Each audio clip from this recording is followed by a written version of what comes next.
Hey everyone, thanks for stopping by my channel. Definitely appreciate you taking time out of your day to pay me a visit. It's June 24th, 2024, out on a new lake, Buffalo Lake, up by Montello, Wisconsin. Kind of doing a week up here in Wisconsin, and this is my midway point. I'm going to call it midway point between La Crosse and Winneconne, where I was just at. This is a really weird looking lake. It looks like they just slapped a dam on the Fox River and created like just one big long slough. This entire thing looks like it's one big weed flat. Really good looking frog territory, but there's just no discernible like things for me to even know where to start. Like, I don't know where I'm going to start. I think maybe I'll head towards the bridge. It looks like there's center channel buoys here, and we'll just kind of start with that and see what we see. Hopefully find a good frog bite, maybe even try some punching. I don't know. I love trying new water though, so we're just going to see what we find.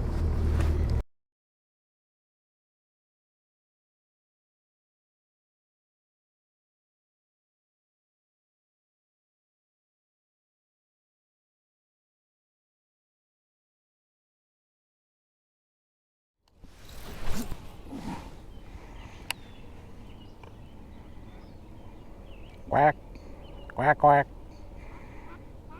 quack, quack, quack. Ooh, all right. That's a pike. All right. Well, I had a feeling there was going to be some pike in here.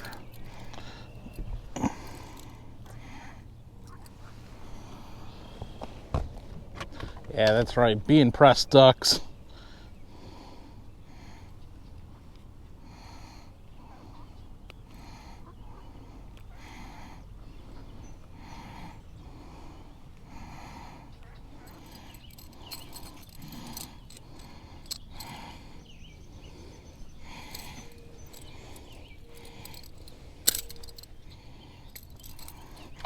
That is like the definition of a hammer handle.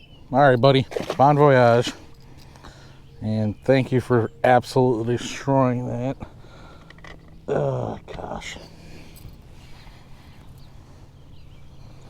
Well, here I am doing death circles in the boat, thinking I turned off the constant.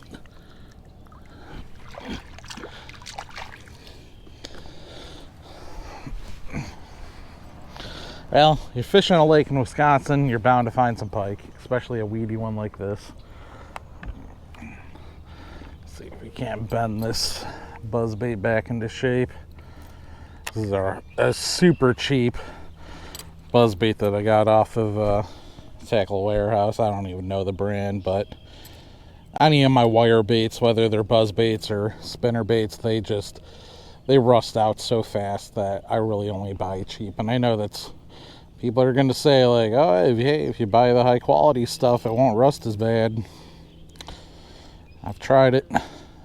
It's easier for me to just accept the fate and buy cheap ones and just replace them when they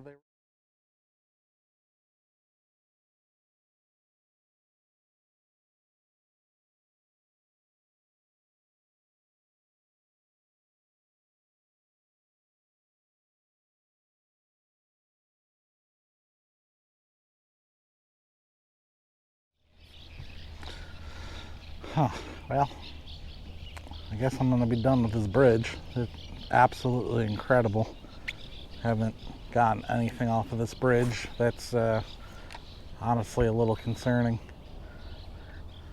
I mean, we're in 10 feet of water, and that's the deepest water I've seen around here.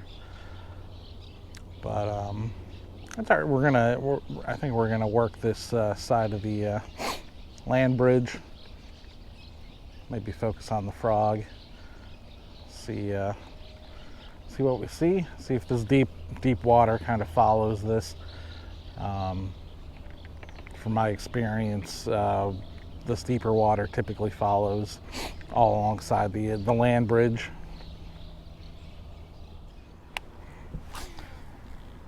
Well, so far both bass boats that I've seen out here are heading that way. So maybe that's the better water.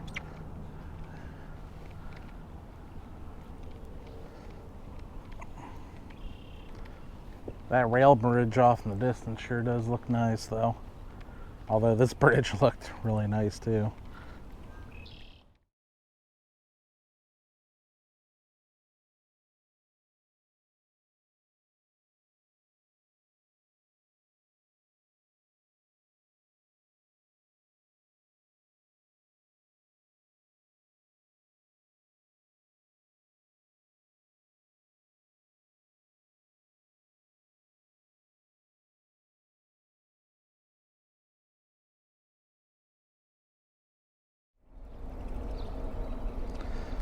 So if anyone knows the history of this rail bridge and why they made it a swing bridge, I'd love to know, because the swing bridge makes absolutely no sense to me given the other bridge that we were just under.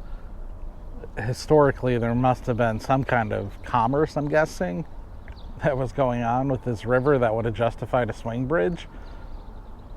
I mean, it still makes no sense to me. This Fox River, I know, was pretty big, but I just can't imagine anything to justify a swing bridge. Huh. Well, we're about 2 hours and 40 minutes into this. We've fished 2 bridges, and all we've seen is a single hammer handle pike. Not shaping up the way that I was expecting from these 2 spots. We're gonna keep venturing up river, I guess. See what we see. This is a nice challenge. I'll put it that way. There's a good amount of flow and current, but when you have this much grass, this has to be the absolute weediest lake, if you can even call this a lake. You know, I've never seen a lake with this much current coming through it, but weediest lake I've ever fished, which normally I love this type of water, but when the water looks all the same, you don't even know where to start. Yeah, we'll just keep on keeping on, I guess. See what we have. Go up river, see if we find anything that looks juicy, and then we still have the other bottom half of the lake we can go check out down by the dam. Still got a lot of time left today.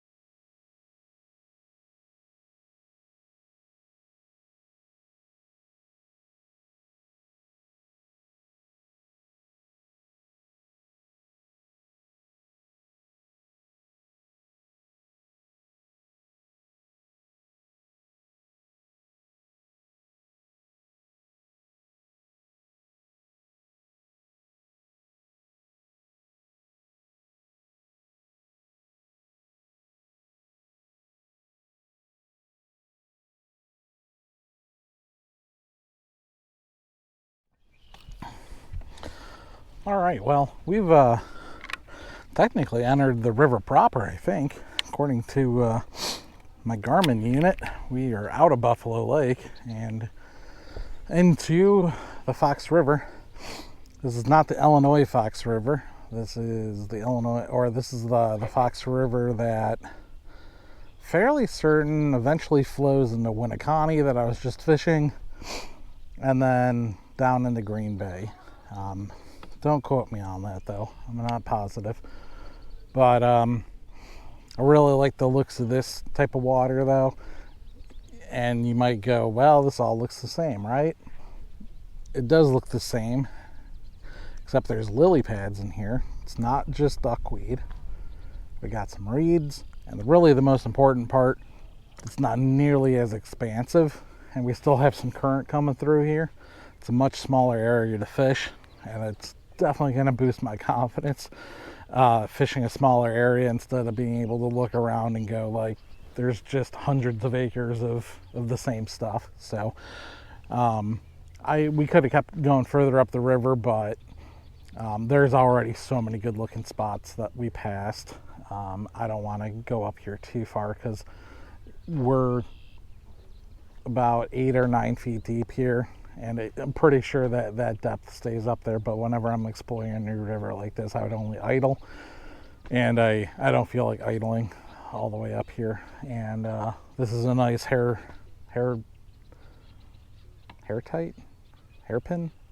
turn. That's, I don't know why that word was escaping me, but this is one of the better looking spots. So here we go. Let's see what we can find.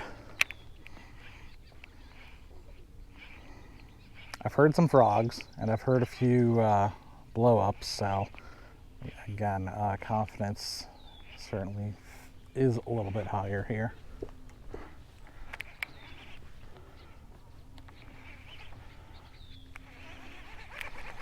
And, what the heck happened with this frog? Got tangled.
Oh, that was cool. Oh. That guy blew up way more aggressively than I was expecting. I thought this guy was a freaking tank. All right, there you go. I don't know, probably 13-inch bass on a frog. All right, thanks, buddy. That guy was right there on that current seam. There you go. That's why I decided to come up here. Throwing a Booyah pad crasher in Sunburn, which is the color I'm throwing about 80-90% of the time. Sometimes I'll throw black in sunny days, sometimes I'll throw white on cloudy days, but that Sunburn color is really my confidence color. I feel like it matches that natural bullfrog color. So, all right, let's keep it going. There actually is a little bit of a mud line here that you can see. I'm just now noticing that. Makes sense with all the rain we've been having.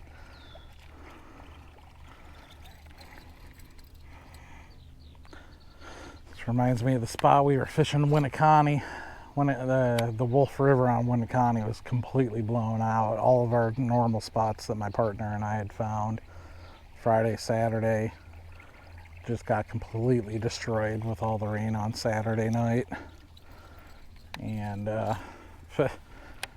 my partner Eric had a good idea of going into a spot that we checked out Friday with not a whole lot of luck, but it had much clearer water, and we were able to grind out 4 fish for a little club tournament.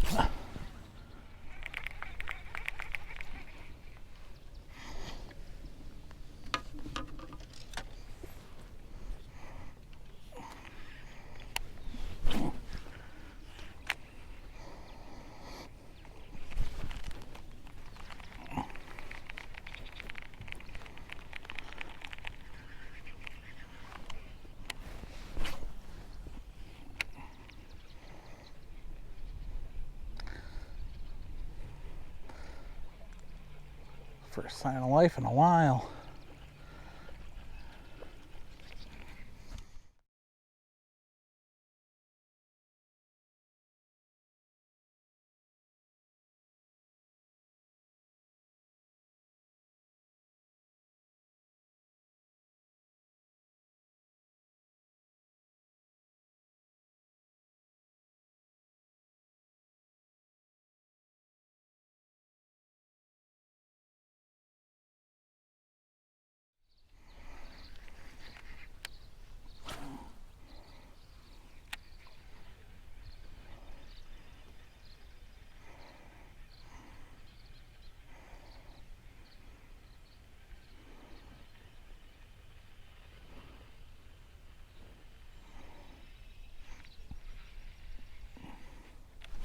There we go. That is not much, but man, I'll take it at this point.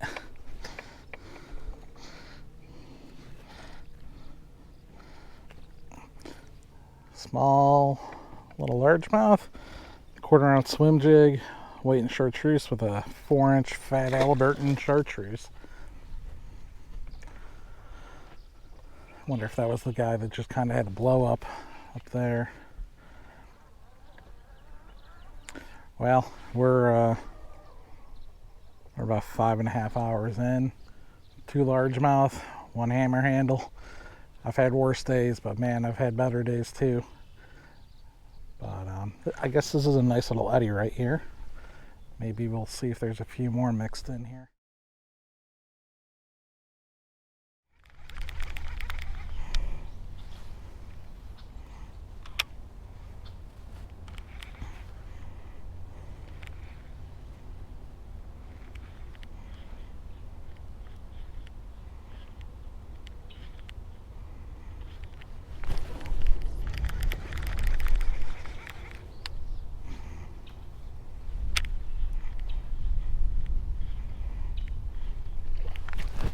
That looks like a good fish.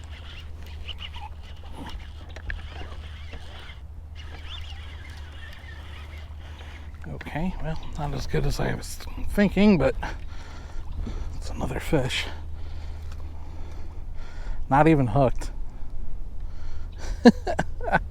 All right. Thanks, buddy.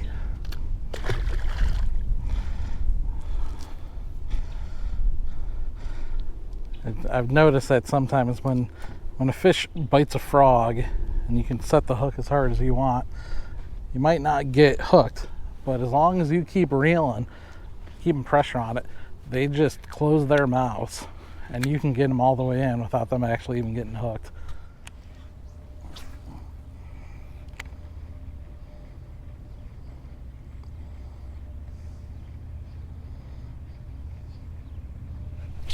There we go. Oh, that's a pike.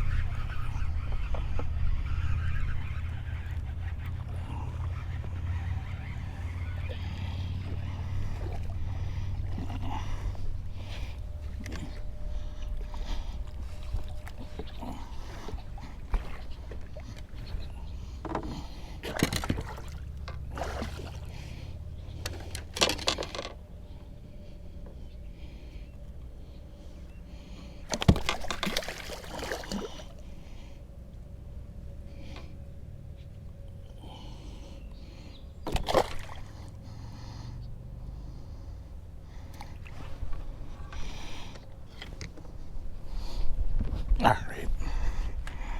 Well, didn't completely destroy the jig. It's good. Thinned out the skirt a little though.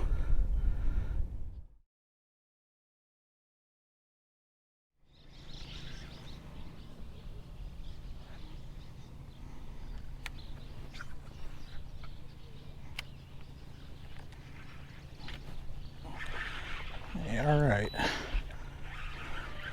I nabbed it as soon as I hit the water.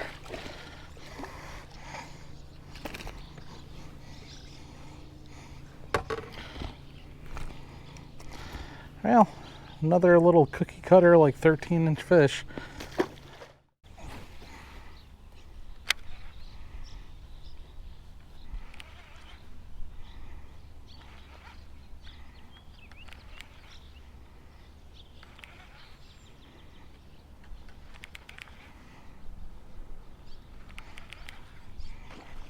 Oh man, that was a decent fish.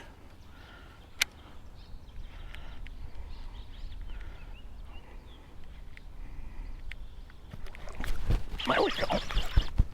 That'll be a good. Oh no! Oh man, that was going to be a nice fish to end the day on. Oh, that's heartbreaking. That looked like a good, I don't know, at least 2.5 pounder.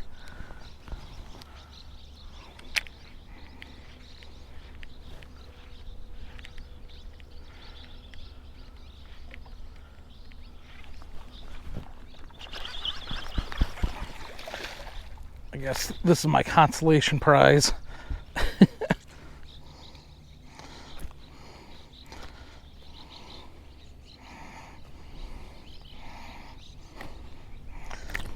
Ooh, sorry about that, buddy.